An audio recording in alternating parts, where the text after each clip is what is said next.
Social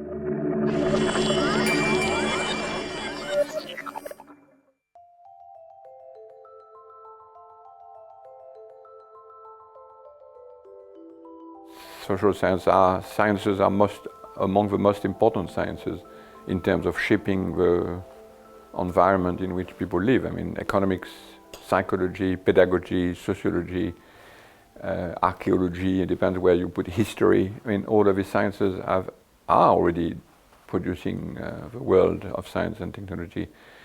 And think of the importance of political science, for instance. So it's already there. What is probably important for science and technology studies to contribute to science and technology production is, well, first to try to educate the scientists and the engineers in a different way of their practice. I mean, this might be impossible, but we have to try. And the other thing is that now all of the issues are requiring, as we will see tomorrow actually, that a different ways of linking science and politics be achieved, because we live in the time of the Anthropocene. So it's when you take a scientific topic, you end up studying humans, and when you study a human, you end up studying a piece of science. So it's very important that it becomes possible for even for the scientists themselves to get into connection with the social sciences in a very, very different way than it was the case before. Well, it's important because the scientists are completely unable to make their job. I mean, look at the climate dispute. I mean, there's absolutely no way the scientists tell us and have told us for now 20 years what's the situation, and nothing happens. The people are completely stuck. So it means that it's not knowledge, which is, of course, I mean, knowledge is not enough to make you do anything.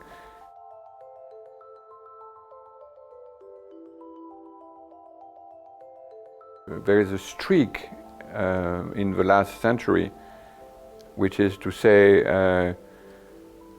all of this warning, all of these other ways of looking at the world we would ignore. I mean, that's where there is a specifically modernist streak, when people say,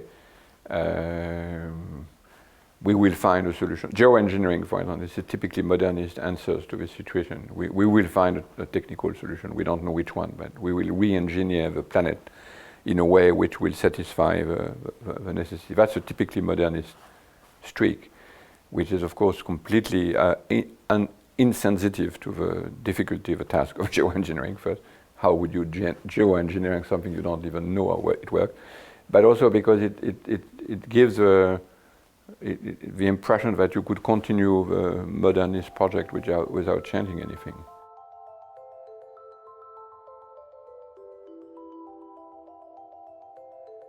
I mean, the United States is largely irrelevant to this situation because it goes on as if nothing had happened, as if there was no climate. I mean, in a way, you can say that the US is out of history in many ways. I mean, it's still doing exactly what it was doing before. I mean, getting more oil out of the earth. I mean, like a few years of doing more of the same, but it's not actually changing. So, I mean, I'm not a political scientist, but I think the news of the demise of Europe is premature, and that on the contrary, if there is one sort of continent that understands simultaneously the political and the civilizational and the ecological crisis, it's probably in Europe, because where would it be?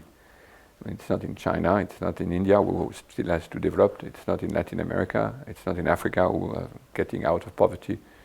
So on the contrary, I think Europe is the place where a lot of interesting things might happen around this notion. The problem is that the Europeans are so despondent.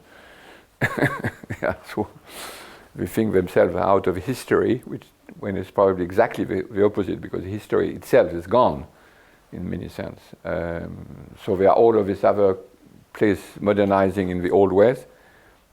So I still think that the European situation is the place to be to understand what's happening now, and that will happen to all of the others in many ways.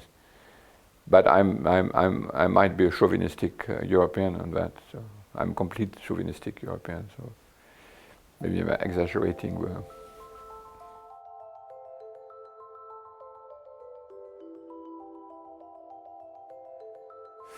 First, believe in yourself. I mean, this sort of idea that we are finished and we are doomed is so absurd and so discouraging.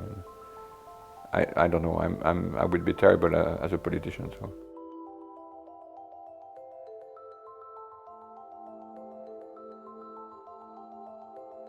First, don't beat us down too fast, we the old people, even though it's sort of healthy reaction.